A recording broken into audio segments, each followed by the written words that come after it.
बिस्मिल्लाहिर्रहमानिर्रहीम। अस्सलाम वालेकुम नाज़रीन, आप देख रहे हैं प्रोग्राम सिटी एट 10। मैं हूँ आपकी मेज़बान अना यूसुफ। उम्मीद है आप सब लोग ठीक ठाक होंगे। अपनी सेहत का बहुत ज़्यादा ख्याल रखिए। जान है तो जहान है।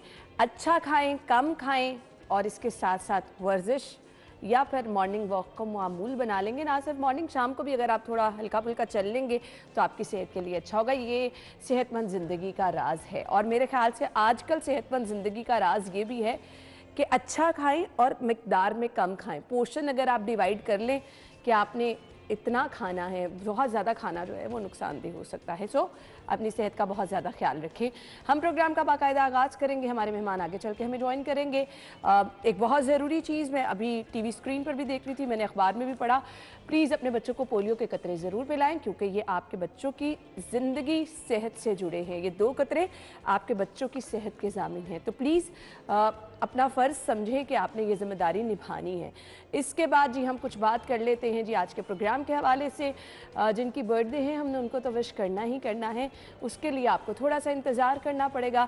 सबसे पहले हम बढ़ते हैं जी आज की टॉप स्टोरीज़ की तरफ। खबरें क्या हैं? महंगाई के सताए अवाम पर बिजली बम गिराने की तैयारियां। बिजली 3 रुपये 39 पैसे फी यूनिट मजीद महंगी।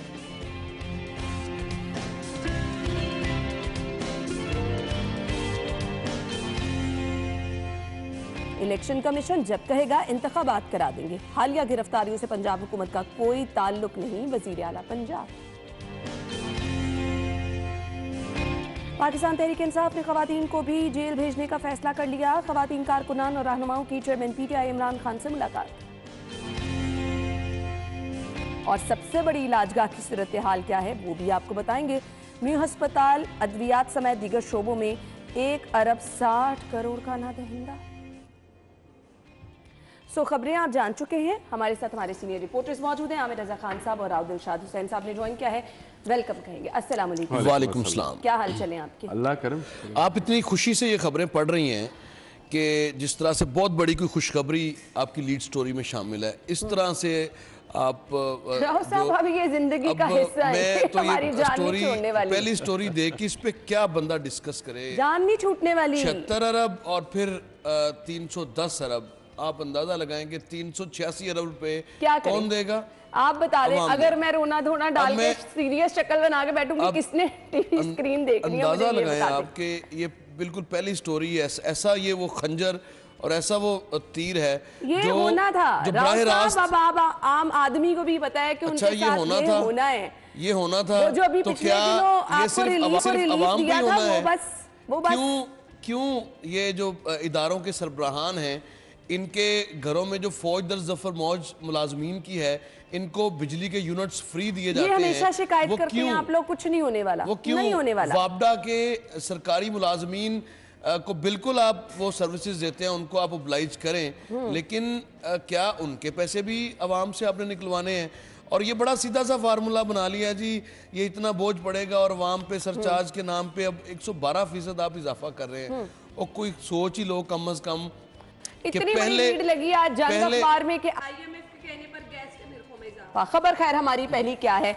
खबर यह है कि बिजली की कीमत में इजाफा कर दिया गया है। 3.39 रुपए मजीद यूनिट महंगे कर दिए गए हैं। गैस के निर्खों में 112% इजाफा कर दिया गया है। वाकई है तो परेशानी की खबर, लेकिन मेरा सवाल फिर उनके लिए है। बहुत परेशानी है जिन्होंने अपनी जेब से बेचारों ने बिल देना है और उनकी तादाद 95% है। मुल्क का 95% ऐसा तबका है जिन्होंने अपनी रोजमर्रा के अखराजात को किस तरह पूरा करना है और उसके बाद फिर बिल्स की अदायगी किस तरह से करनी है।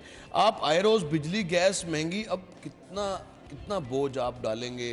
अब मुझे बताएं कि इस सारी सूरत हाल में तनख्वाहदार जो तबका है वो कहाँ जाएगा? क्या आपने सरकारी मुलाजमीन, चलें छोड़ें आप प्राइवेट सेक्टर को, क्या सरकारी मुलाजमीन जिन पे ये बोझ पड़ना है, छोटे मुलाजमीन की बात कर रहा हूँ, ब्यूरोक्रेट्स का तो ये इशू ही नहीं है, उनको तो सब कुछ फ्री है।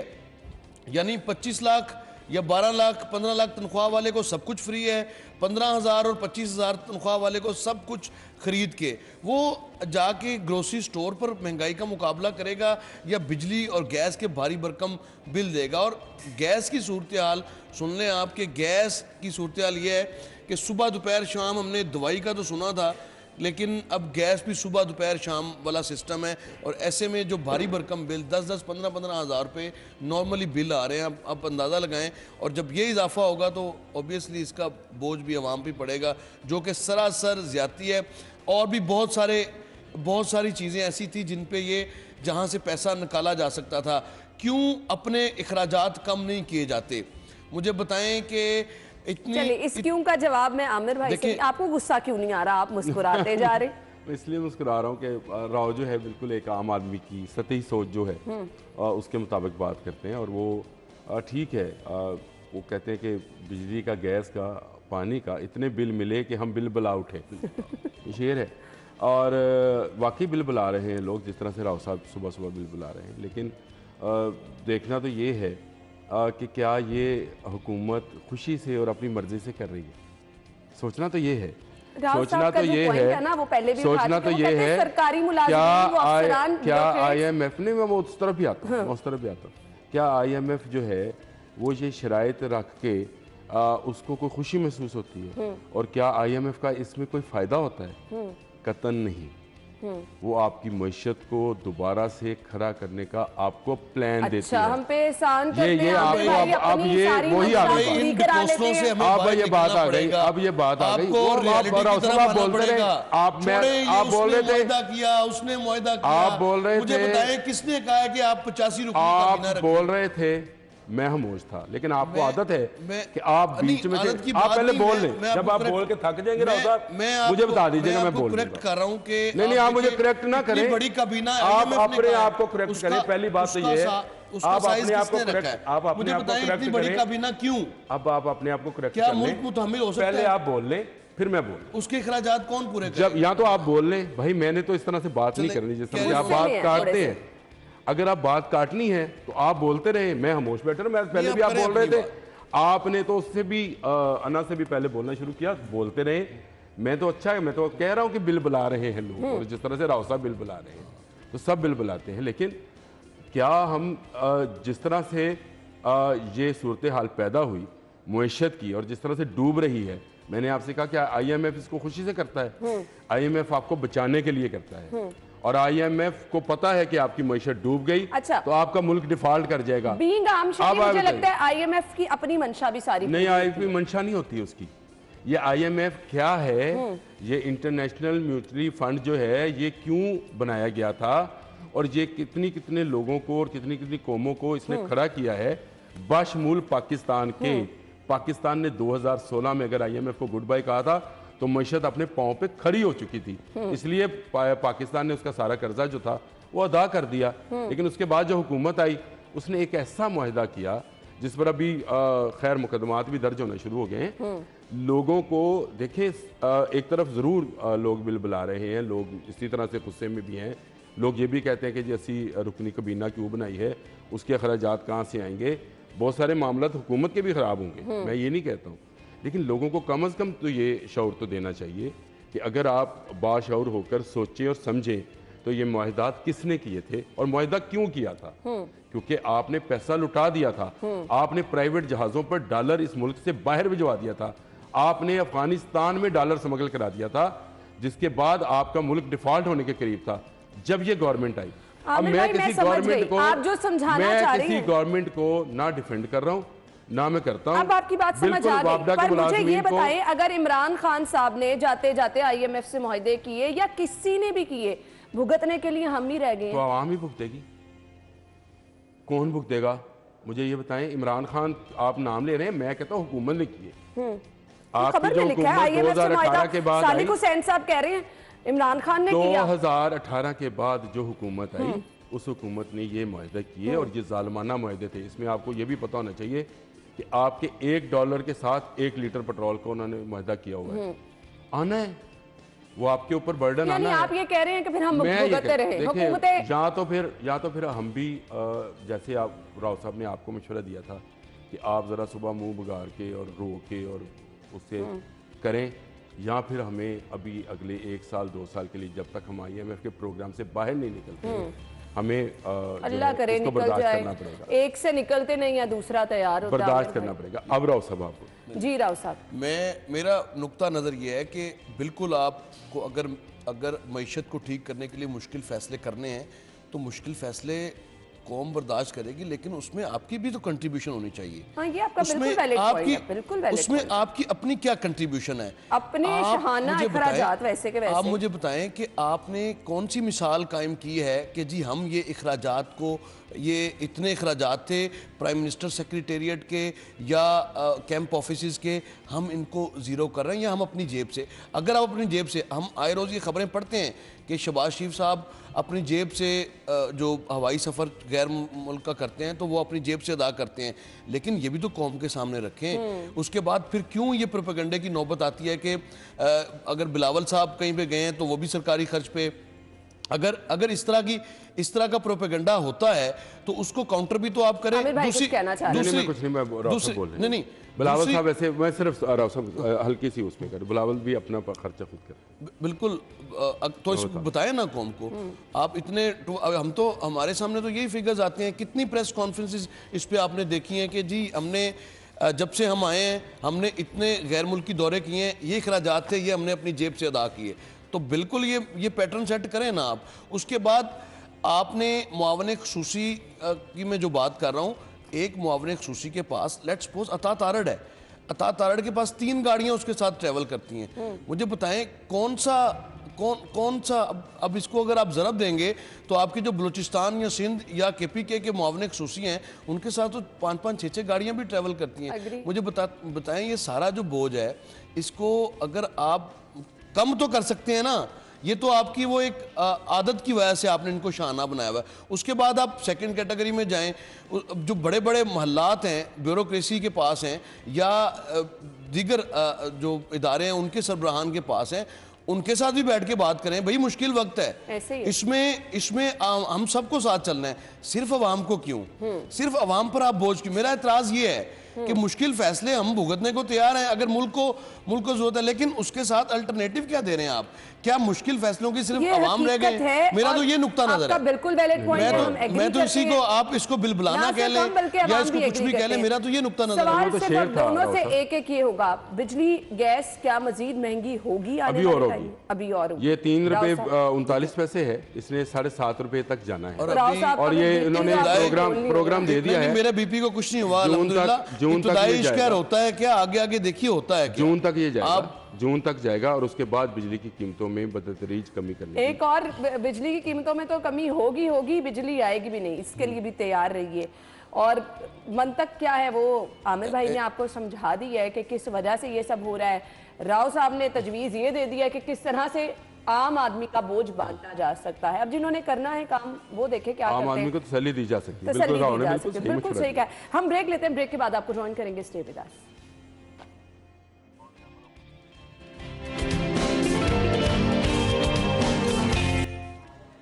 खुशामदीद कहेंगे, कुछ सियासी मंजरनामे पे नजर डाल लेते हैं जी। इलेक्शन कमीशन जब कहेगा इंतखाबात करा देंगे। हालिया गिरफ्तारियों से पंजाब हुकूमत का कोई ताल्लुक नहीं, वजीर आला साहब का ये कहना है। इलेक्शन की तारीख हाईकोर्ट हुक्म पर गवर्नर ने आज मुशावरती इजलास बुला लिया है। क्या तजब्जुब है, कुछ मुझे समझा दें आमिर भाई, परेशानी क्या है? परेशानी जल्दी है कुछ लोगों को, बहुत ज्यादा ना। और वैसे तो निगरान हुकूमत का मैंडेट होता ही है, यही है कि वो आएगा इलेक्शन कराएगा और शफाफ इलेक्शन अगर कराएं तो चले जाए, सिर्फ यही मैंडेट है। तो उस मैंडेट के मुताबिक मौजूदा जो निगरान वज़ीर आला है उन्होंने बिल्कुल सही कहा है कि जो वो जब कहेंगे इलेक्शन कमीशन वाले करा देंगे। लेकिन मुझे कुछ, मैं कानूनी माहिर तो नहीं हूँ, जो ये जो इलेक्शन कमीशन है इसके जो चीफ इलेक्शन कमिश्नर होते हैं उनका दर्जा किसके बराबर होता है? उनका दर्जा जुडिशरी के जज के बराबर है और चीफ जस्टिस के बराबर, chief justice of supreme court के बराबर है। मैं कोई कानून का तालिब इल्म नहीं हूँ। तो क्या हाई कोर्ट का एक जज जो है वो एक चीफ जस्टिस को ऑर्डर कर सकते हैं कि इतने दिन में और इतनी तरीके से करा दो? मैं वैसे पूछ रहा हूँ सवाल पूछने में, सवाल वो उसने कहा था उसका ना बड़ा सिंपल सा, उन्होंने क्या सी कि गल पूछा मारोगे तो नहीं, वो कहा था ना उस बंदे ने जिसको मार दिया गया था पिछले दौरे हुकूमत में, उसने कहा था एक गल पूछा मारोगे तो नहीं। गल पूछा एक हाई कोर्ट का जज किस तरह एक सुप्रीम कोर्ट के चीफ जस्टिस नू ਆਰਡਰ ਕਰ ਸਕਦਾ ਹੈ, ਜਿਹਦਾ level election chief election commissioner ਦਾ ਹੈ कि तू इन्ने दिनों के विच और इस टाइम फ्रेम के अंदर अंदर इलेक्शन करा। इनको शायद ये इल्म होगा, मेरा ख्याल तो होगा, और मैं गुस्ताखी अगर नहीं कर रहा मैं उसकी माफ़ी मांगता हूँ। माफ़ी मांगने के बावजूद मैं सिर्फ ये पूछना चाहता हूँ तो क्या आपके इल्म में है कि मुल्क इस वक्त इस मुआशी सूरत हाल से गुजरा है और इन इलेक्शंस पर कितना पैसा खर्च होगा और इलेक्शन कमिश्नर या चीफ इलेक्शन कमिश्नर ने अपनी जेब से ये पैसा अदा नहीं करना है? मुझे ठीक है, कोर्ट के फैसलों पे हमें सर तस्लीम खम है जी, हम तो कहते हैं कि माय लॉर्ड, कहना नहीं चाहिए लेकिन फिर भी लोग कहते हैं माय लॉर्ड। तो भाई सिर्फ इतना सा मुझे समझा दें अपने समझने के लिए कि हाई कोर्ट का एक जज क्या सुप्रीम कोर्ट के चीफ जस्टिस के बराबर के अहदेदार को समझाना है ना जी, समझाना जन सर लै जान, लेकिन माफ़ी दे नाल मैं तो पहले माफ़ी तलब की है, उस तो बाद राव साहब जिक्र किया है उस फैसले का। देखें जब तक तमाम मरूजी हालात, आज गवर्नर ने इजलास बुला लिया ना, अब तमाम स्टेक होल्डर्स उसमें आएंगे, उसमें गवर्नमेंट्स भी शामिल होंगी, स्टेक होल्डर्स में ये ना सियासी पार्टियां भी शामिल होंगी। ये एक अफरा तफरी पैदा करने के लिए एक जमात ने चलती हुई असम्बली तख्लील कर दी। ऐसे ही ये क्राइम था और उस वक्त जब ये मुआशी सूरत हाल मुल्क को डिफ़ॉल्ट की तरफ लेके जा रही थी, उस पर आपका साबिक वज़ीर ख़जाना जो है फ़ोन करके पंजाब और खैबर पख्तूनख्वा वालों को कहता है कि आपने IMF को इनकार कर देना है ताकि हम अपने लीडर के साथ, ताकि हम अपने लीडर, फिर भी वो मुहब्बे वतन है और फिर भी वो उनसे बड़ा कोई पाकिस्तान का दाई नहीं है। आप अंदाजा लगाएं कि और दोनों कॉल्स ट्रेस हुई, उसके ऊपर एक्शन होना चाहिए था जो कि नहीं हुआ। और तारीख लिखेगी इस पे।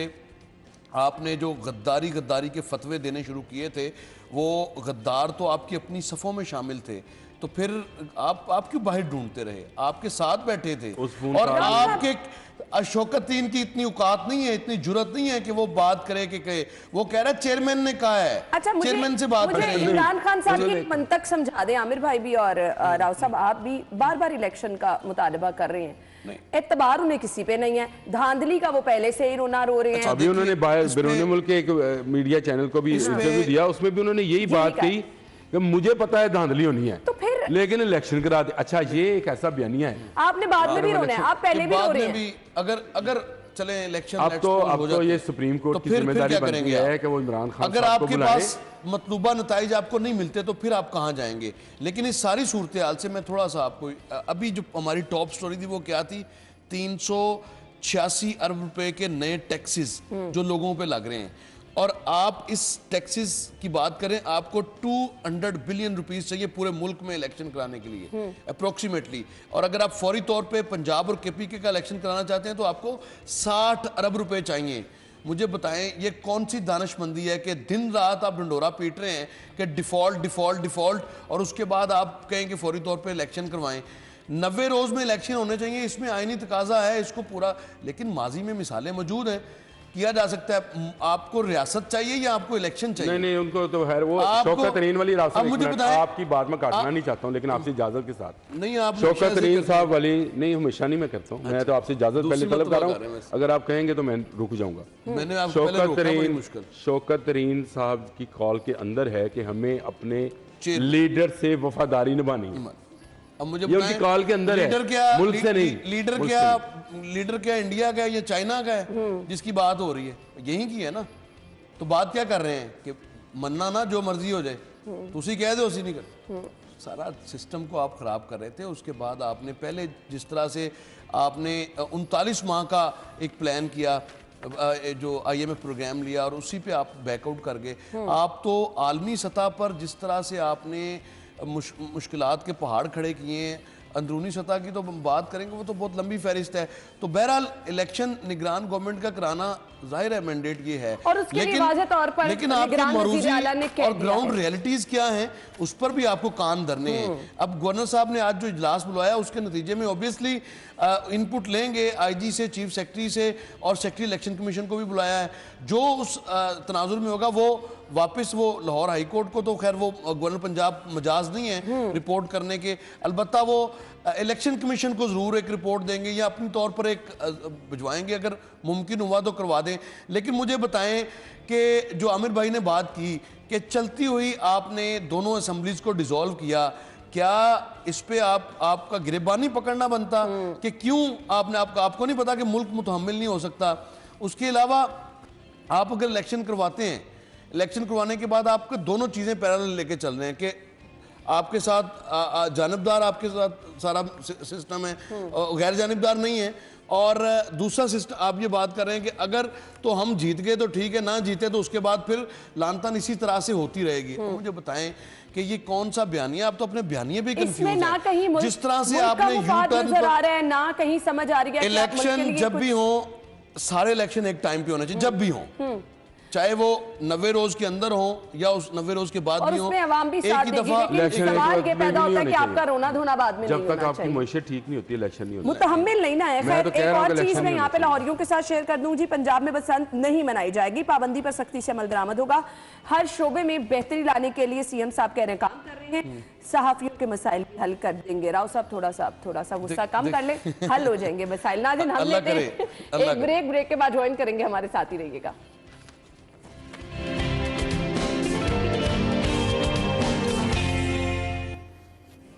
Welcome back. खबर क्या है जी? अगली खबर ये है, खवातीन कारकुनान और रहनुमाओं की चेयरमैन पीटीआई इमरान खान से मुलाकात। पाकिस्तान तहरीक इंसाफ ने खवातीन को भी जेल भेजने का फैसला कर लिया। राव साहब क्या करना चाह रहे हैं ये लोग? देखिए, अब खवातीन की जो फहरिस्त है, क्या जो इनकी अपनी घर की खवातीन है, क्या उनका नाम पहले है इस फहरिस्त में? फिर तो बात करें ना, हम मान लेते हैं कि जी इसको, ये सारे मैं डिकोसलों की बार बार टर्म इसलिए यूज़ कर रहा हूँ कि बजाय इसके कि आप कोई होश के नाखून लें, नहीं मतलब आप यू टर्न लेने के बाद अब आप इस तरह के होचे हथकंडों पे उतर आए हैं। और आपको पता है कि 3-4 दिन बाद जब वो पोर्टल देखा गया तो सिर्फ 2 लोगों ने अपने आप को रजिस्टर्ड करवाया था। इवन देन के जो लाहौर के शेख इम्तियाज़ साहब हैं सदर, वो रोज़ मैसेज करते हैं कि अपने आप को रजिस्टर्ड कराएं, फ़लान लिंक पे क्लिक करें, फ़लान लिंक पे क्लिक करें, और वो उसको लिंक को क्लिक करके देख लें तो आपको पता चल जाएगा क्या सूरत हाल है।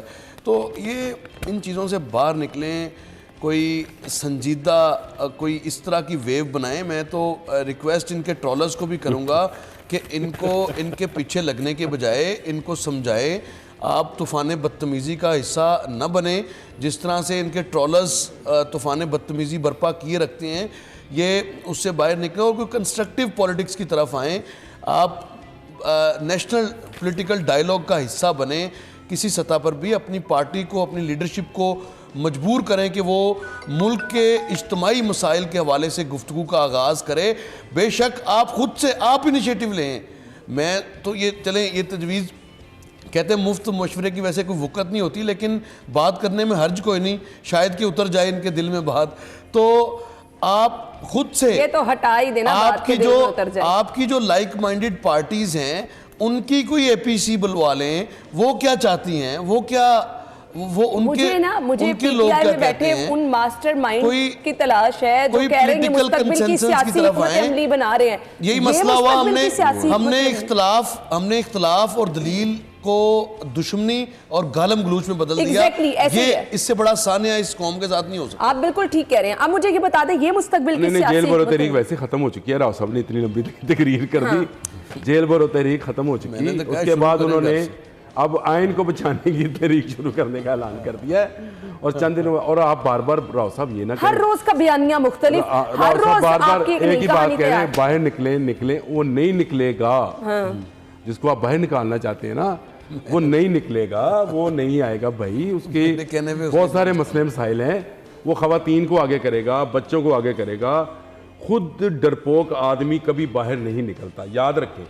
वो लोगों को खतरा है ना इंस्टिगेट उनको, करता खतरा है। आमिर भाई। अमन कभी भाई वो नहीं, बुकला को बुला लेता है Threats अपने। इन बहुत चीजों है। से हमें भी बाहर आना चाहिए, डरपोक, और ये बहुत हो गया है। नहीं आएगा ना। हमारा मुल्क 2 लाख तो हो गया, हमने कुछ नहीं ओ सीखा। भाई, मैं इससे आगे 2 लाख बढ़े तो हो या 3 लाख तो हो, बात ये है यहाँ इससे आगे बढ़ना पड़ेगा। ये तो हकीकत है कि डरपोक आदमी बाहर नहीं निकलता। रास्ता निकालना भाई, पड़ेगा। डरपोक आदमी बाहर नहीं निकलता, वो इसी तरह खवातीन और जब तक बच्चों का। रास्ता नहीं निकालेंगे कौन बात करेगा? खवातीन और बच्चों किसी का को सहारा तो लेगा, इनिशिएटिव लेना है, नहीं निकलेगा। किसी को तो इनिशिएटिव कोई नहीं लेना लेगा है भाई, कि कोई नहीं लेगा। कोई शुरू करें यार। कोई नहीं लेगा। कोई अपने आने वाले मुस्तकबिल का, जिनको आप अपना हथियार बनाकर इस्तेमाल कर रहे हैं, उनका कोई मुस्तकबिल भी ये है। आप किसको कह रहे हैं? आईएसएफ के वो जवान जिनको आज आप अपने ट्रॉलर्स के तौर पर इस्तेमाल कर रहे हैं, कल को उनके लिए जॉब्स का मसला होना है, उनके लिए रोजगार का मसला होना है। और अब पाकिस्तान में तो सालाना 10 लाख से ज्यादा आपको रोजगार चाहिए। यहाँ पर हम देखते हैं कि और ट्रोल्स का कुछ नहीं होने वाला। फ्लाई इंडस्ट्रियल यूनिट्स ने अपनी प्रोडक्शन कम कर दी यार है। मुझे बताओ, इतने फ्लाई- ट्रोल्स बैठे हैं आपके पंजाब के आईटी डिपार्टमेंट के अंदर, निकला है कोई? किसी वहीं को से कुछ बैठ कर वो गवर्नमेंट के नहीं खिलाफ काम फर्क कर रहे पड़ता, हैं। किसी को कोई नहीं फर्क ये तो पड़ता। बात आपकी तो आप दुरुस्त बात है। कर रहे हो तो उनकी नौकरियां कहाँ जानी है? इस रवैये से ये रवैया नहीं है, ये रवैया अगर आप इसको तो राव साहब करने इसका की रवैया जरूरत कहते हैं, किसको कौन कम करेगा? चलें बताएं। ये हमेशा ऑपोजिशन अपनी काम करती जिम्मेदारी है। समझने की। मैं समझता हूँ कि इमरान दौर के ऑपोजिशन बहुत अच्छी थी और उसने आईनी तरीके से उनको हटाया। इमरान खान साहब भी आईनी तरीके से हटा लेते, आपके पास एक पूरा करते राइट वे 2-1 वोट का उन्होंने फर्क था। विकेट ही उखाड़ दी, उन्होंने कहा ना खेलेंगे ना खेलन दे। अब आप कहते हैं कि जी वो लोग अपने आप को मैं बदलेंगे। ये कह रहा हूँ कि साहब, आप इस हद पे ना जाए ना। कौन गया है उस अब हद तक? वापस आ जाए, इतने आप यू टर्न ले समझा लिए, लें। इतने यू टर्न ले लिए, कोई एक यू टर्न ऐसा भी ले अभी लें। अभी आगे और बढ़े हैं, बट हाँ। आप तो अभी हर आओ। रोज एक अभी रोज साइफर एक वाला नया यू मिल टर्न रहा है, देख लें। U-turn। अमेरिका साडा पाइए, ताजी खबर आई है। हम केड़े पासे जाइए? हाँ हम आप गुलाम ना- हैं, हाँ हम ठीक गुलाम करिए। हैं, एब्सोल्युटली यस। हाँ, लोग बेचारे स्टिकर अब उठा रहे हैं गाड़ियों पे, लोग मजाक उड़ाते हैं ऐसे ही है, Absolutely ऐसे ही है। not। और वो और आप कह दिया सारे कि जो अमेरिका ड्रामे- तो नहीं था, यहाँ से साजिश वहाँ गई थी। ये आपको इससे हर रोज के बाहर बयानिए निकलें। तब्दील होते नजर आएंगे। मुझे ब्रेक का कहा जा रहा है, काफी देर से ब्रेक के बाद आपको ज्वाइन करेंगे, हमारे साथ ही रहिएगा।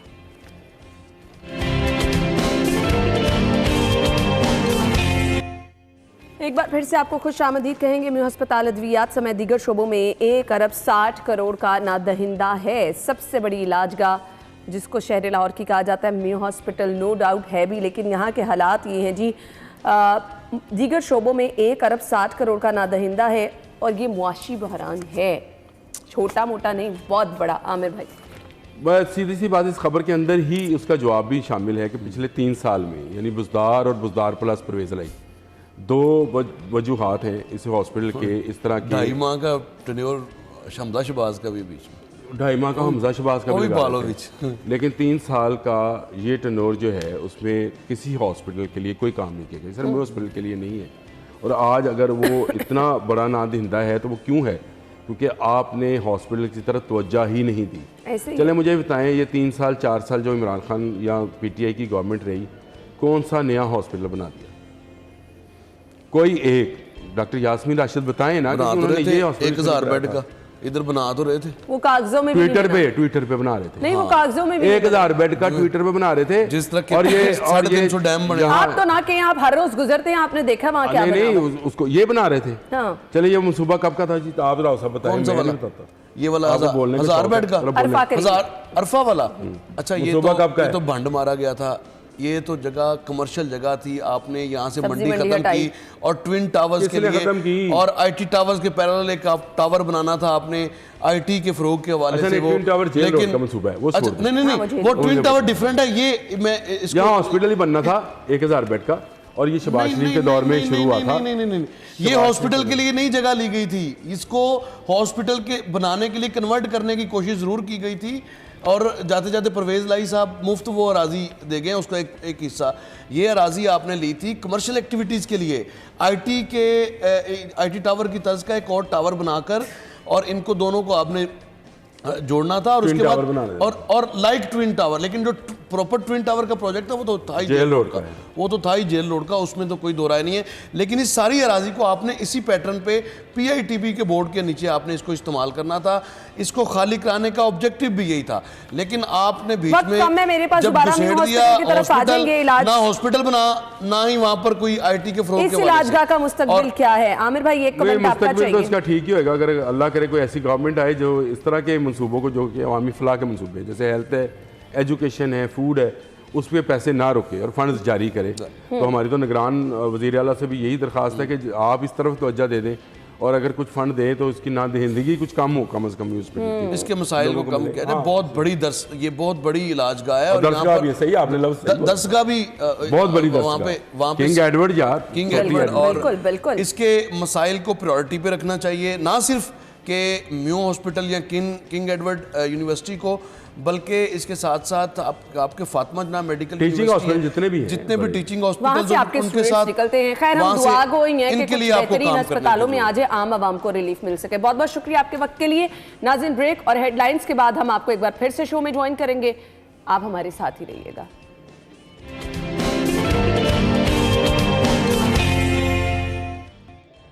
प्रोग्राम में आपको एक बार फिर से खुशामदीद का सेगमेंट है टुडेज हेल्दी टिप।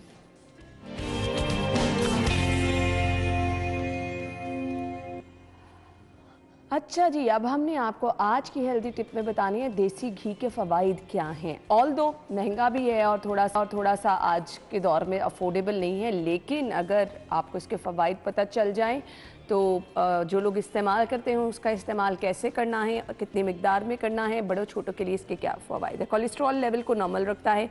फिर वो लोग जो कि भूल जाते हैं जी, याददाश्त के लिए बहुत ज़बरदस्त है। आपका माइंड जो है वो फ्रेश रहता है। हड्डियों जोड़ों का दर्द जो लोग इसका शिकार हैं उनके लिए भी मौसर है। कुव्वत मुदाफ़त नो डाउट बढ़ाता है। चर्बी ज़्यादा नहीं जिस्म में बनने देता जी। देसी घी और जो डायबिटीज़ के पेशेंट हैं उनके लिए भी फ़ायदेमंद है। नज़ला, ज़ुकाम, खांसी का इलाज भी इसमें है और मैदे के लिए भी बेहतरीन है। हम वैसे देखते हैं ऑयली चीज़ें मना की जाती हैं, लेकिन देसी घी जो है उस तरह से जो है वो नुकसानदेह नहीं अगर आप इसका इस्तेमाल करें। वंस अगेन, अगर अब ये नहीं कि अगर इसका नुकसान नहीं है तो आप इसको बहुत इस्तेमाल करने लग जाएं। इसका इस्तेमाल आपको जो है वो मिकदार के मुताबिक करना है हर एज ग्रुप के लिए। अगर आप एक स्पेसिफिक एज में हैं जी, बूढ़े हैं, तो आपको इसका इस्तेमाल नॉर्मल करना है। हर चीज़ की एक मखसूस मिकदार है जिसके मुताबिक आप इस्तेमाल करें तो इसका नुकसान कोई नहीं हो सकता। सो हमने बढ़ना है नेक्स्ट सेगमेंट की तरफ। आपको बताना है आज के भाव क्या हैं।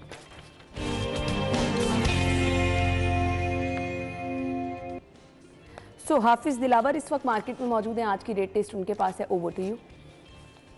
जी ना, बिल्कुल सब्जियों की कीमतों में उतार चढ़ाव का सिलसिला जारी है, जबकि सरकारी रेट लिस्ट और बाजार में फ़रोख्त होने वाली सब्जियों की कीमतों में जो फ़र्क है वो बरकरार है। सबसे पहले प्याज की कीमत की बात की जाए तो 190 रुपये सरकारी रेट लिस्ट के मुताबिक, जबकि बाजार में 220 रुपये प्याज जो है फ़रोख्त हो रहा है। टमाटर की कीमत की बात की जाए तो 40 रुपये सरकारी रेट लिस्ट के मुताबिक, जबकि बाजार में 60 रुपये टमाटर जो है फ़रोख्त हो रहा है। लहसुन की कीमत की बात की जाए तो 420 रुपये सरकारी रेट लिस्ट के मुताबिक, जबकि बाजार में 460 रुपये लहसुन जो है फ़रोख्त हो रहा है। अदरक की कीमत की बात की जाए तो 545 रुपये सरकारी रेट लिस्ट के मुताबिक, जबकि बाज़ार में 620 रुपये तक अदरक जो है फ़रोख्त हो रहा है। सब्ज़ मिर्च की कीमत की बात की जाए तो 100 रुपये सरकारी रेट लिस्ट के मुताबिक, जबकि बाज़ार में 120 रुपये तक सब्ज़ मिर्च जो है फ़रोख्त हो रही है। आलू की कीमत की बात की जाए तो 40 रुपये सरकारी रेट लिस्ट के मुताबिक, जबकि बाज़ार में 50 रुपये तक आलू जो है फ़रोख्त हो रहे हैं। लीमू की कीमत की बात की जाए तो 80 रुपये सरकारी रेट लिस्ट के मुताबिक, जबकि बाज़ार में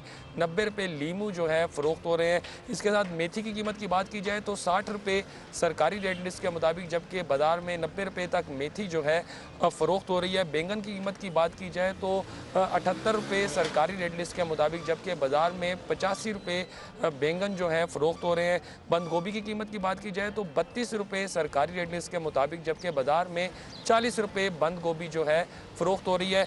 शलजम की कीमत की बात की जाए तो 35 रुपये सरकारी रेट लिस्ट के मुताबिक, जबकि बाज़ार में 45 रुपये तक शलजम जो है फ़रोख्त हो रहे हैं। मटर की कीमत की बात की जाए तो 140 रुपये सरकारी रेट लिस्ट के मुताबिक, जबकि बाज़ार में 155 रुपये तक मटर जो है फ़रोख्त हो रहे हैं। जी ठीक है जी, ये थे सब्जियों के रेट। मीट रेट्स हमने आपको बताने हैं। सबसे पहले जी, अगर आपने गोश्त की ख़रीदारी करनी है तो चिकन के रेट होल सेल के सबसे पहले 338 रुपये ज़िंदा मुर्गी का ये रेट है, और अगर इसका बना हुआ गोश्त आप ख़रीदेंगे 594 रुपये में आपको मिलेगा, तकरीबन 600 रुपये। इसके बाद जी आपको बता देते हैं जी, जिंदा मुर्गी जो है वो 396 और इसका बना हुआ गोश्त 594 रुपये में।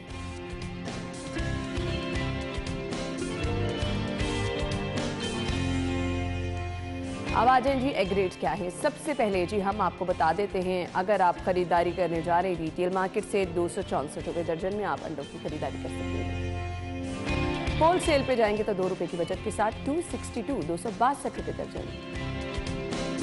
और इसके बाद जो आपके साथ रेट शेयर करेंगे, आपके करीबी दुकानें जितनी भी हैं या सुपर स्टोर हैं, 263 रुपीज़ में आप खरीदारी अंडों की कर सकेंगे। 263 रुपये दर्जन है की कीमत।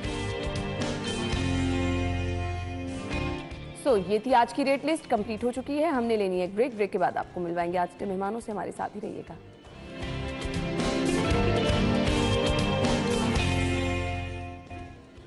Welcome back. प्रोग्राम के इस हिस्से में जो हम बात करने वाले हैं, शहर की बहुत अहम और बहुत बड़ी मार्केट है हॉल रोड मार्केट, जहाँ के मसाइल अक्सर हम अपनी न्यूज़ में तो हाईलाइट करते रहते हैं, बताते रहते हैं कि वहाँ पर ताजिरों को क्या मसाइल है। और इस वक्त मैं अगर जिक्र ना भी किसी मसले का करूं तो स्क्रीन पर जो मनाजिर नज़र आ रहे हैं बाखूबी अंदाज़ा लगा सकते हैं उससे आपके क्या मसाइल हैं इस मार्केट के। खैर, हम मसाइल का तस्करा भी करेंगे, जिक्र भी करेंगे, आपको बताएंगे भी। इसके साथ साथ हालिया महंगाई की सूरत हाल से यहाँ के ताजिर किस तरह से परेशान हैं और आवाम की शिकायत भी हम आज के प्रोग्राम में डिस्कस करेंगे। हमारे साथ शहजाद महमूद साहब सदर हॉल रोड मार्केट मौजूद हैं।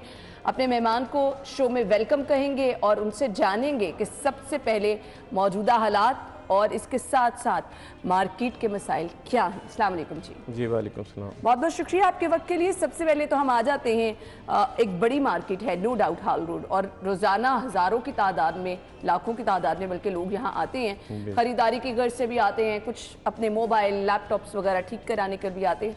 किन मसाइल का सामना है? देखें, चूँकि इस वक्त पूरे पाकिस्तान में एक महंगाई की लहर दौड़ी है, मसाइल तो बहुत ज़्यादा हैं। हार रोड के अगर मसाइल के वाले से बात की जाए कि हार रोड स्पेयर पार्ट्स की एक बहुत बड़ी मार्केट है, पूरे पाकिस्तान की सबसे बड़ी स्पेयर पार्ट की मार्केट है, जहां पर आपका मोबाइल फ़ोन, इलेक्ट्रॉनिक्स, हर तरह के स्पेयर पार्ट्स दस्तयाब होते हैं। और यहाँ से बेशुमार यहाँ से इंडस्ट्री चलती है, इन स्पेयर पार्ट से बेशुमार लोगों का रोज़गार चलता है।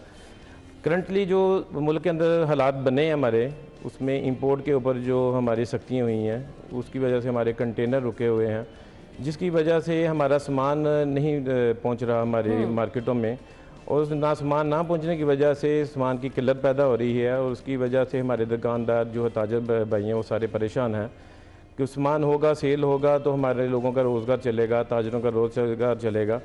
अगर सामान की दस्तयाबी नहीं होगी तो रोज़गार ज़ाहिर के मौके ख़त्म होते जाएंगे। जो छोटा ताजर है, इंपोर्टर्स है, उसका रोज़गार ख़त्म हो जाएगा। करंटली जो गवर्नमेंट की पॉलिसी है, उसकी वजह से हमारे कंटेनर 2-2 महीने तक पोर्टों के ऊपर रुके रहते हैं। उसकी वजह से हमारे ड्यूटी चार्जेस, पोर्ट के ऊपर डैमरेज, वो बहुत ज़्यादा बढ़ जाते हैं, जिसकी वजह से हमारी वो चीज़ प्रोडक्ट जो है वो महंगी हो जाती है, फिर उसकी सेल करना हमें मुश्किल हो जाती है। हमने लागे लोगों के साथ कमिटमेंट की होती है, रेट दिया होता है, वो हम रेट कम्पीट नहीं कर पाते, जिसकी वजह से हमारे जो ताजर है वो इंतहाई परेशानी में मुब्तला है इस वक्त कि हम अपनी जो प्रोडक्ट है वो कैसे सेल करें। करंटली अब पूरे ये तो ताजरों के मसाइल हो गए। मार्केट में मैं देख रही हूँ पार्किंग के मसाइल हैं, ट्रैफिक, और इसके अलावा क्या क्या मसाइल हैं मार्केट के? मार्केट के अंदर देखें, ये तो हर मार्केट पूरे पाकिस्तान में जितनी भी मार्केट है, जो गवर्नमेंट के रिलेटेड मसाइल हैं वो तो मौजूद है। वहाँ पार्किंग का इशू है, वासा का इशू है, इलेक्ट्रिक का इशू है। अभी इतनी बड़ी हॉल रोड मार्केट है, लाखों की तादाद में लोगों का रोज़गार वहाँ मौजूद है, लाखों की तादाद में लोग वहाँ आते हैं, लेकिन एक भी पार्किंग वहाँ मौजूद नहीं है। बेशुमार गवर्नमेंट हमने तोजो कराई गई कि हमें को पार्किंग का इंतज़ाम कराया जाए, लेकिन आज तक कहीं भी हमारी सुनवाई नहीं हुई। अगर सफाई के लिहाज से देखा जाए तो इंतहाई वहाँ पर गंदगी के ढेर लगे हुए हैं। वासा का देखा जाए तो आज अरसा दराज हो गया हमारा, एक वहाँ से एक नाला गुजरता है, अरसे दराज से मेरे सालों उसकी सफाई नहीं होती। बेशुमार दफ़ा वहाँ पर वाक़यात भी हुए। आपने राब्ता करने की कोशिश की वासा हुकाम से? बहुत दफ़ा कोशिश की, बेशुमार एप्लीकेशन दी। क्या बताते हैं? आते हैं, विजिट करके तसल्लियाँ देकर चले जाते हैं, कुछ भी इम्प्लीमेंट नहीं आगे होता। अपने तौर पर आप कोई पार्किंग क्यों नहीं अरेंज कर लेते? इतनी बड़ी मार्केट है, ऑब्वियसली आपका कारोबार ही आसान होगा, अगर आने वाले खरीदारों को आसानी होगी, पार्किंग का एक अच्छा निज़ाम होगा। सो अपने तौर पर दुकानदार वहाँ पर ये कैसे इतनी बड़ी जगह अरेंज कर सकता है? ये तो जगह तो गवर्नमेंट ही अरेंज कर सकती है। कंट्रीब्यूट मार्केट में हमारे हम ताजर हैं, हम कंट्रीब्यूट कर सकते हैं, लेकिन इतनी बड़ी कॉस्टली जगह वहाँ पर एक ताजर जो हैं वो कैसे अरेंज कर सकते हैं? बीइंग प्रेसिडेंट मैं आपसे ये जानना चाहूँगी, हमने मुख्तलिफ मार्केटों में शहर के देखे कि बहुत बड़े बड़े वाक़यात हुए, फायर के इंसिडेंट, सेफ्टी आलात दुकानों में मौजूद होना किस तरह से यकीनी बना रहे हैं? देखिए, हर प्लाजे में हमारे सेफ्टी आलात तकरीबन मौजूद हैं। हर जगह पर हमने अपनी सतह पर इंतजाम किए हैं। अपनी सतह पर हम इलेक्ट्रिक का निज़ाम वहाँ बेहतर करने की कोशिश करते हैं। प्लाजे के अंदर सफाई का, इलेक्ट्रिसिटी का हमने आलात भी लगाए हुए हैं। जितनी हमारे ऊपर लाइबिलिटी आती है हम वो पूरी करते हैं, लेकिन सारी जो लाइबिलिटी है वो ताजर या इम्पोर्टर्स के ऊपर नहीं आती। गवर्नमेंट को भी हमें फैसिलिटेट करना चाहिए कि वो भी, हमारी इतनी बड़ी मार्केट है, इतनी गंजान बादी है, तो दूर दराज से लोग आते हैं, तो वो भी हमें इस हवाले से सपोर्ट करे। लेकिन जो ताजर अपनी सतह पे कर सकता है वो अल्हम्दुलिल्लाह हमने मार्केटों के अंदर किया हुआ है। यानी आप अपने तौर पे अपनी मार्केट के मसाइल को देखते रहते हैं। हालिया महंगाई अच्छी खासी, हर चीज़ महंगी है, और यहाँ पर तो जी आपको पता है कि महंगी चीज़ें ही ऑलरेडी हैं, आवाम की कुव्वत ख़रीद जवाब देती जा रही है। ऐसे में लोग ये भी बड़ी शिकायत करते हैं, मैं लोगों की शिकायत की बात कर रही हूँ कि पुरानी चीज़ों को नया करके बेचा जाता है, फिर इसके साथ साथ सब स्टैंडर्ड चीज़ें, अगर कोई चीज़ ठीक कराने चले जाओ तो अच्छी चीज़ें इस्तेमाल नहीं की जाती। ऐसे में क्या किया जा सकता है? नहीं, ऐसी बात नहीं है कि मार्केट में अच्छी चीज़ें दस्तयाब हैं, और अल्हम्दुलिल्लाह हमारे जितने भी इम्पोर्टर्स आते हैं वो अच्छी से अच्छी ही चीज़ इम्पोर्ट करते हैं। लेकिन जब किल्लत आती है किसी चीज़ की, जब किल्लत आएगी तो फिर पुरानी चीज़ों को ही रिपेयर किया जाएगा। फिर वो किल्लत को ख़त्म करने के लिए फिर जो पुरानी चीज़ें पड़ी होती हैं दुकानदारों के पास, उसको रिपेयर करके, उसको नया करके उसको सेल करने की कोशिश करते हैं। लेकिन अल्हम्दुलिल्लाह ये हार रोड पाकिस्तान की सबसे वाहद ये मार्केट है कि जहाँ आपको हर तरह का स्पेयर पार्ट अवेलेबल है। वहाँ पर लोगों को जो यूज़ मोबाइल हैं उनके यूज़ मोबाइल को रिपेयर करने के लिए, उनकी रिपेयरिंग के लिए इंस्ट्रूमेंट मौजूद हैं, उनके पार्ट्स मौजूद हैं। हर तरह की वहाँ पर ये है कि हमारी इलेक्ट्रॉनिक्स चीज़ें जो है मिल जाती हैं। लेकिन जहाँ महंगाई का मामला है, कारोबार मुतासिर हुए महंगाई की वजह से, लोगों का रुझान कम हुआ है मार्केट की तरफ। बहुत ज़्यादा लोगों को जो महंगाई का इस वक्त पूरे पाकिस्तान में सामना है, इसी तरह हार रोड के ऊपर भी लोगों को महंगाई का सामना करना पड़ रहा है। उसकी बेसिक जो वजह है करंटली जो हमारे मुल्क के अंदर डॉलर की है, पेट्रोल की है, इलेक्ट्रिक की, इन चीज़ों का असरअंदाज होती हैं हम इन चीज़ों के ऊपर। और सबसे बड़ा ये है कि जैसे इंपोर्ट के ऊपर बैठे वहाँ वो पॉलिसी बना देते हैं, इंपोर्टर्स को पूछते ही नहीं।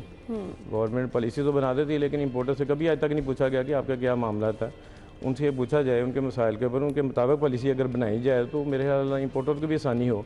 लेकिन वो अदारों के अंदर लोग बैठे हैं, वो अपनी पॉलिसी तो बना देते हैं, लेकिन कभी मार्केट में आकर हमसे कभी किसी ने नहीं पूछा कि आपका बेसिक मामला क्या है, मसला क्या है, किस तरीके से आपके रोज़गार में आसानी पैदा हो सकती है। लेकिन वहाँ बैठे वो ड्यूटीज़, टैक्सीज, और अभी अगर यही हालात रहे तो क्या आप कहेंगे महंगाई इसी तरह से, इसी तर्ज से बढ़ती रहेगी, फिर तो आवाम के लिए भी मुश्किल है, ताजिरों के लिए भी है। कोई हल, कोई तजवीज़ आपके पास है? हल तजावीज़ तो बहुत ज़्यादा है। देखें अल्हम्दुलिल्लाह हमारा मुल्क टैलेंट से भरा पड़ा है। अदारों के अंदर अच्छे टैलेंटेड लोग बैठाए जाएँ जो इंपोर्टर से, ताजरों से मिलकर कोई पॉलिसी बनाएं और ठोस अच्छी पॉलिसी बनाएं जिसका हमें फ़ायदा भी हो। अभी मैंने पहले जिक्र किया कि कोई भी ऐसी पॉलिसी जब बना दी जाती है हमें पता ही नहीं होता, हमारा सामान वहाँ से चल पड़ता है, तो यहाँ जब आते हैं तो कहते हैं पॉलिसी चेंज हो गई है, रूल चेंज हो गया, आपको ये टैक्सी देना पड़ेगा, आपके 2-2 महीने कंटेनर हमारे रुक जाते हैं। हमें कोई पूछने वाला नहीं होता। हम कभी गवर्नमेंट के इदारों में जाते हैं, कभी स्टेट बैंक जाते हैं, कभी कहीं जाते हैं, जलील होते रहते हैं, हमें कोई हमारी दाद सुनाई नहीं होती। तो ये है कि जब भी गवर्नमेंट जो भी आती है उनको चाहिए कि वो इंपोर्टर्स को बुलाए, ताजरों को बुलाए, कि प्लेटफार्म बनाएं, वहाँ पर हमें भी हमसे भी तजावीज़ ली जाएं, हम अपने मसाइल के बारे में उनको बताएं, हम उनको आगाह करें, उसके मुताबिक जो भी उन्होंने चेंजिंग करनी है, रूल्स बनाने हैं वो बनाएं, तो इंशाल्लाह ताला हमें भी आसानी होगी इंपोर्ट करने में चीज़ें, और हम भी गवर्नमेंट के इंशाल्लाह एक उनका हिस्सा बनेंगे उनके साथ पॉलिसी को इम्प्लीमेंट कराने में।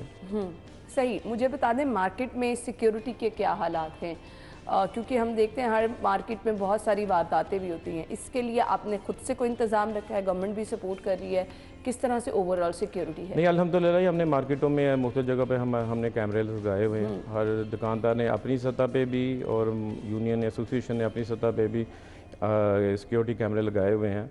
गवर्नमेंट का तो पता नहीं, जो उनके CCTV कैमरे लगे वो काम करते नहीं करते, लेकिन हमारे अल्हम्दुलिल्लाह जो कैम लगे हुए हैं वो काम कर रहे हैं। कभी कोई वाक़या होता है तो हम उसको पूरा फॉलोअप करते हैं। और कभी अल्हम्दुलिल्लाह कोई ऐसा नाखुशगवार बड़ा वाक़या ऐसा नहीं हुआ जिससे कोई मार्केट में परेशानी आई हो। सही। मुझे अब आवाम के लिए आपका मैसेज क्या होगा, जो लोग मार्केट में आते हैं और कहते हैं कि कुछ तो महंगाई है और कुछ दुकानदारों ने खुद साख्ता कर रखी है, उनको क्या कहना चाहें? नहीं, ऐसा नहीं है, दुकानदार खुद साख्ता नहीं महंगाई होती। महंगाई तभी होती है जब उसको चीज़ प्रोडक्ट महंगी मिलती है। एक इम्पोर्टर जो है सर, एक ये भी इशू है ना, प्रोडक्ट एक ही है, ब्रांड एक ही है, मुख्तलिफ दुकानों पे उसके रेट मुख्तलिफ है, वो क्या मंतक है? नहीं, तकरीबन जो क्वालिटी सेम होती है उसका प्राइस सेम ही होता है, थोड़ा बहुत फ़र्क होता है, इतना ज़्यादा नहीं। ठीक। हाँ, क्वालिटी के वाइज अब ये है कि यूज़र जो है, जो ग्राहक हमारा आता है, वो भी सस्ती चीज़ की तलाश में होता है। ग्राहक भी कहता है कि मुझे सस्ती ही चीज़ मिले। अगर क्वालिटी वाली चीज़ होगी तो उसकी ज़ाहिर कॉस्ट उस हिसाब से होगी, अगर सस्ती चीज़ होगी उसकी क्वालिटी का फ़र्क होता है। ये दो क्वालिटी हमारी मार्केट में चलती हैं, तो ये तो डिपेंड करता है ग्राहक के ऊपर, वो किस तरह की क्वालिटी परचेज़ करना चाहता है। सही। हुकूमत के लिए कोई मैसेज अगर आप देना चाहें? हुकूमत के लिए देखिए, हम जो भी हमारी इस वक्त हुकूमत है उनके लिए यही है कि जब भी हमारे ताजरों के लिए, ताजरों को बुलाएं, इंपोर्टर्स को बुलाएं, किसी एक प्लेटफार्म हमें मुहैया करें। लाहौर चैम्बर कॉमर्स का है, लेकिन हम वहाँ पर भी बातें करते रहते हैं, ज़ोर देते रहते हैं, लेकिन हमें कभी आज तक कोई इदारा बुलाकर ये नहीं पूछता कि इंपोर्टर्स के क्या मसाइल हैं, हम इसको कैसे हल करें। बिलाशुबा आपका मुतालबा भी ठीक है, जब तक कि मसाइल हल नहीं होंगे ना तो ताजिरों के लिए आसानी होगी और अल्टीमेटली आवाम के लिए भी आसानी नहीं हो सकेगी। सो एक जगह पे इकट्ठे करके इन ताजिर हजरात के मसाइल सुनने भी हैं, इस मार्केट के मसाइल भी हल करने की ज़रूरत है ताकि आवाम के लिए सहूलत कुछ हो सके। थैंक यू सो मच, बहुत बहुत शुक्रिया आपके वक्त के लिए। नाज़रीन, अभी हमने आपको बतानी है आज के मौसम की सूरत हाल।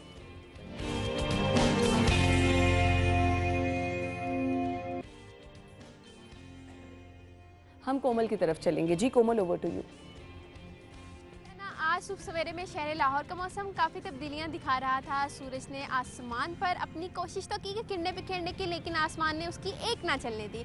इस वक्त जो है वह सूरज की ही चल रही है, क्योंकि शहर लाहौर में हवाओं का सिलसिला थमा हुआ है। ताहाल सूरज की जो हम हरारत महसूस करना चाहते हैं, अभी भी वो उस तरह से हरारत नहीं बिखेर रहा।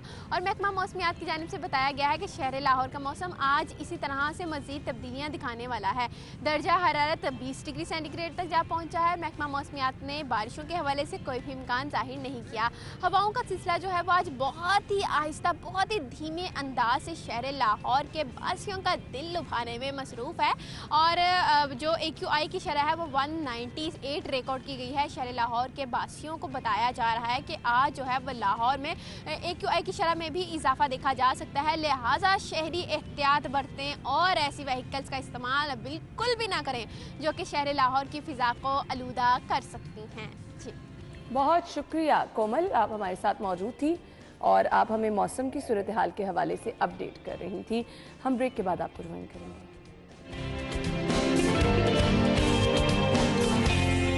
Welcome back. एक बार फिर से खुशामदीद कहेंगे। कुछ पर्सनालिटी के ऐसे आपकी चीज़ें हिस्सा बन जाती हैं जो कहीं ना कहीं आपको नुकसान पहुंचाना शुरू कर देती हैं।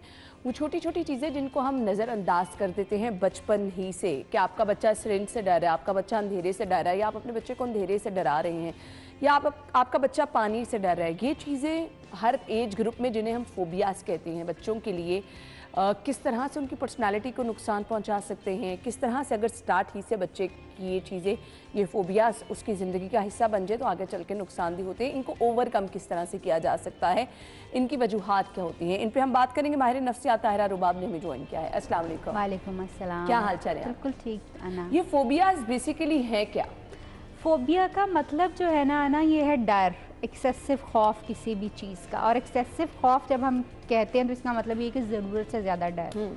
जैसे आपने बड़ा खूबसूरती से बात किया कि बच्चे जो हैं वो डरना शुरू हो जाते हैं अंधेरे से, फलाने बहुत सारी चीज़ों से, पानी से, इस तरह की चीज़ों से। उसकी जो एक मेजर रीज़न है ना, ये फोबियाज जो हैं ये खुद ब खुद नहीं डेवलप हो जाते, बस ये डेवलप हो गया। No, not at all.